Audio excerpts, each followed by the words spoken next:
Hello everyone, আজকে দেখো কোথায় এসেছি। তোমরা তো ক্যাপশন দেখে বুঝেই গেছো আমি কোথায় এসেছি। এই যে মেগা ফাস্টফুড সেন্টার, উজ্জ্বলদার বিরিয়ানি, মধ্যমগ্রামে। অনেক দিন ধরে আসার ইচ্ছা ছিল, আজকে আলটিমেটলি আমি চলেই এসেছি। মধ্যমগ্রামে তো একদম বিরিয়ানির হাব, তার মধ্যে অনেক বিরিয়ানি ট্রাই করার আছে। ডিপ বাপিটাই আমি সবসময় ট্রাই করি, আজকে উজ্জ্বলদার বিরিয়ানিতে এসেছি দুপুরবেলা। দেখো ভিড়টা সেরকম এখন অল্পই আছে, আর ওখানে উজ্জ্বলদা বসে আছে, উজ্জ্বলদাকেও দেখলাম, আমি এসেই দেখেছি। আর এদিকে দেখো বিরিয়ানি কাটা, ওদিকে বিরিয়ানি কাটা হচ্ছে, এখানে বিরিয়ানি প্লেটিং করে চাটনি এসব দিচ্ছে। আমাদের অর্ডার করা হয়ে গেছে, এখন বসে আছি অর্ডার করে যে কখন আসবে। আমরা একটা মাটন বিরিয়ানি, একটা আলু বিরিয়ানি, একটা চিকেন চাপ নিয়েছিলাম। মাটন বিরিয়ানি 250, চিকেন বিরিয়ানি হচ্ছে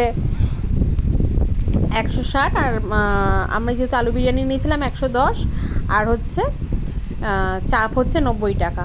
আর বিরিয়ানিটা দেখো, এবার দেখা যাক কেমন। ঝুরঝুরে পুরো চালটা একদম পুরো ঝুরঝুরে, কোনো স্টিকি ভাব নেই।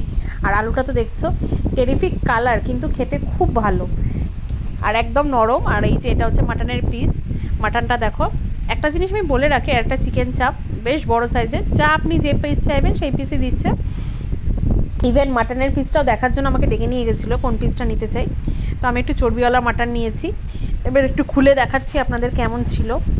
পুরো একদম জুসি ছিল মাটনটা, আর তার সাথে সেই ধনেপাতা পুদিনা পাতা চাটনি দিয়েছিলো, সেটা তো অসাধারণ। এই যে একদম দেখুন নরম থলথলে। আর এই যে মাংসটা একটুখানি দেখাচ্ছি, দেখুন কীরকম সফট জুসি, খুব ভালো ছিল, আমার তো খুব ভালো লেগেছে। আমি অনেক নেগেটিভ রিভিউ শুনেছিলাম, তাই অনেকটা লেটেই গেলাম, অনেক আগেই যাওয়ার কথা ছিল, কিন্তু আলটিমেট খেয়ে দেখলাম না একদমই খুবই ভালো। হয়তো এক একদিন খারাপ হতে পারে, কিন্তু আমার তো খুব ভালো লেগেছে। আমি আরেকদিন পরে আবার বাড়িতে নিয়ে আসবো, সেদিন আবার দেখাবো। মাংসটা তো আমার খুব ভালো লেগেছে। আর চিকেন চাপে যেহেতু আমরা সলিড পিস নিয়েছিলাম, ওই জন্য একটু শক্ত ভাব ছিল, কিন্তু ভালো, চিকেনের গ্রেভিটা খুব ভালো ছিল। আর আনলিমিটেড রাইস, দিয়ে যত পারবেন নিতে পারেন, আলুও আবার দেওয়া হয়। পরে আমরা একটু রাইস নিয়েছিলাম। আর এই যে চিকেন চাপের পিসটা আমাদের খারাপ হয়ে গেছিলো বলে শক্ত লাগছিলো, কিন্তু খুব ভালো। আমি মেনু কার্ডটা দিয়ে দিলাম, দেখে নেবেন। ভালো লাগলে লাইক কমেন্ট শেয়ার করে দেবেন, অবশ্যই পাশে থাকবেন। তবে আমি বলবো একবার ট্রাই করে দেখা উচিত, আমার তো ভালো লেগেছে, ভালো লাগবে।